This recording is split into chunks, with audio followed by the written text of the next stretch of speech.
Hello, it is Reviews Day Tuesday, and today I am reviewing Jane Eyre by Charlotte Bronte. I finished this last night. It took quite a long time to read. I only barely finished it in time to review it. This is the first book that I have read by any of the Bronte sisters, and I really didn't know what the writing style was going to be like. It was very easy to read. It's very descriptive. There is a lot of descriptive language. The story takes place quite slowly.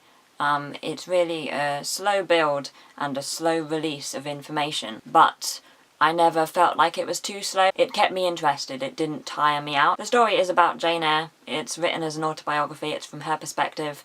She is an orphan. She spends her initial childhood with an aunt who doesn't like her particularly, and then she is sent away to a boarding school. And then at around 18 she goes to become a governess at Thornfield Hall for a young girl who is the ward of Mr. Rochester. It's kind of about the relationship between her and Mr. Rochester and all of the secrets which the house and he hold. This love story is unusual, I guess, in that the people involved aren't attractive and they don't have to become attractive in order to attract the people that are attracted to them. It's quite a dark and gothic tale, but I never thought it was too bleak. The reader is addressed directly. It's written in the first person. You get very intimately acquainted with her thoughts and feelings. You really feel like you're getting in her head and understanding exactly why she acts the way that she does. I love the characters in this book. They're all very well fleshed out. So many of the characters in this book seem to have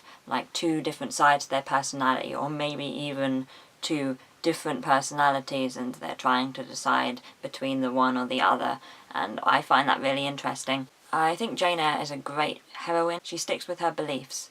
She does what is right and not what is easy or what she may want to do. She will sacrifice her happiness for her peace of mind. She's quite a modern woman as well. She's very independent and strong-willed, and I found her a very interesting character to read and get into the head of. And Mr. Rochester is a very interesting leading man. He's angry and abrupt and violent. I surprised myself because St. John became one of my favourite characters, and I wasn't expecting St. John to be one of my favourite characters. But I just found him so interesting and so well painted. You could really just see him in front of you. This novel hasn't aged well in some places. It sometimes looks down on people of lower class and on people who aren't English. But it was a really great book and I thoroughly enjoyed reading it, and hopefully I'll read it again, maybe in a couple of years. I recommend it. I will give it a 4.2. The next book I will be reading is Death Comes to Pemberley, and that will be on the 9th of September. And I have decided that the book I will read after that, which will be a classic, is Wuthering